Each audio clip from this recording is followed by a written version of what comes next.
This legendary creature has walked beside us since the dawn of time.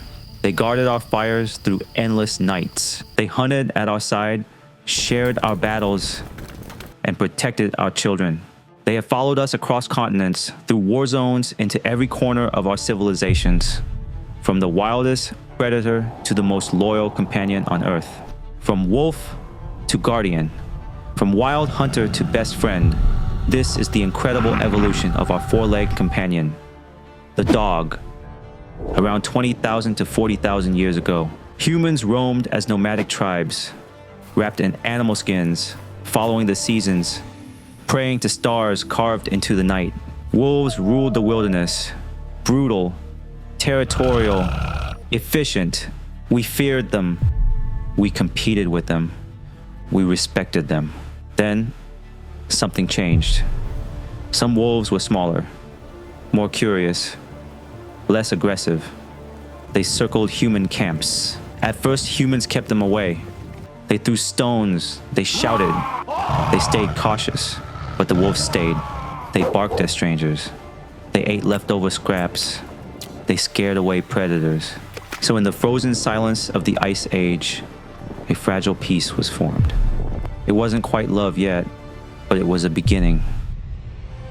Humans did not tame wolves by force, but instead, wolves chose us. They evolved to survive beside us, and over time, these wolves changed. They became calmer, more social, and soon they learned to read our faces. They adapted. Their jaws shrank. Their ears drooped. Their tails curled. The once fearsome wolf was becoming a dog, a friendlier, lovelier creature, forever stuck in adolescent limbo. This was co-evolution. We shaped them as they shaped us. They warmed us on cold nights and protected our children from other predators, perhaps even from their wild cousins. They gave us an advantage, and we remembered. As human civilization developed, so did the roles of dogs. Once we began farming and settling, we needed more than just companions. We needed specialists. That's when humans started actively shaping dogs, not just letting nature take its course. Dogs that herded sheep, kept. Dogs that barked too much, cold. Dogs that chased vermin, guarded homes, retrieved birds, bred.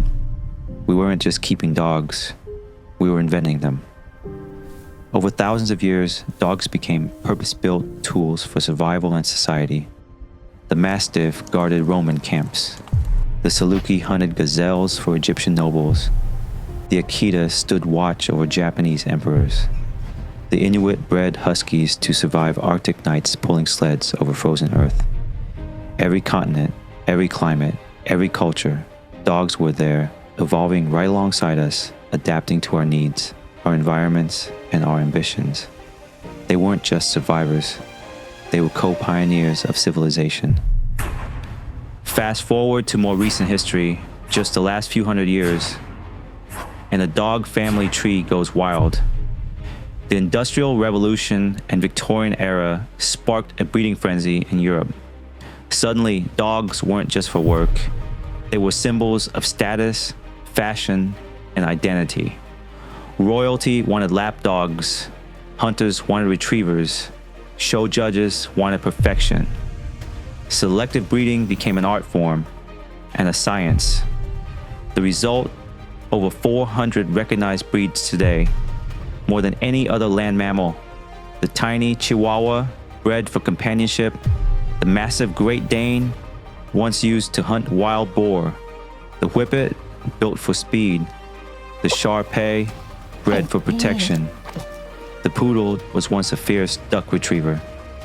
The sheer diversity of dogs is unmatched, and it happened because of one thing: our obsession with them. Ask any dog owner. A dog isn't just a pet, they're family. They grieve when we're gone. They will sit beside us in silence when we are voiceless. There are countless stories of dogs traveling thousands of miles to find their owners, of dogs waiting at train stations years after their humans passed, of dogs who shielded children from danger, giving their own lives Why? Because dogs don't love halfway. They love fully, fiercely, faithfully. And when we lose them, it hurts. Because they were never just animals. They were the keeper of our secrets, the shadow on every walk, the first to greet us and the last to leave us. They're reminders of something purer, a love that never asked for anything in return. Today, dogs help us do more than just hunt or herd. They detect seizures before they happen. They sniff out drugs, bombs, even cancer cells. They guide the blind, calm the anxious, and help veterans navigate the trauma of war. They've gone from tools to healers, but they still face challenges. Overbreeding has led to health problems. Puppy mills exploit their lives for profit.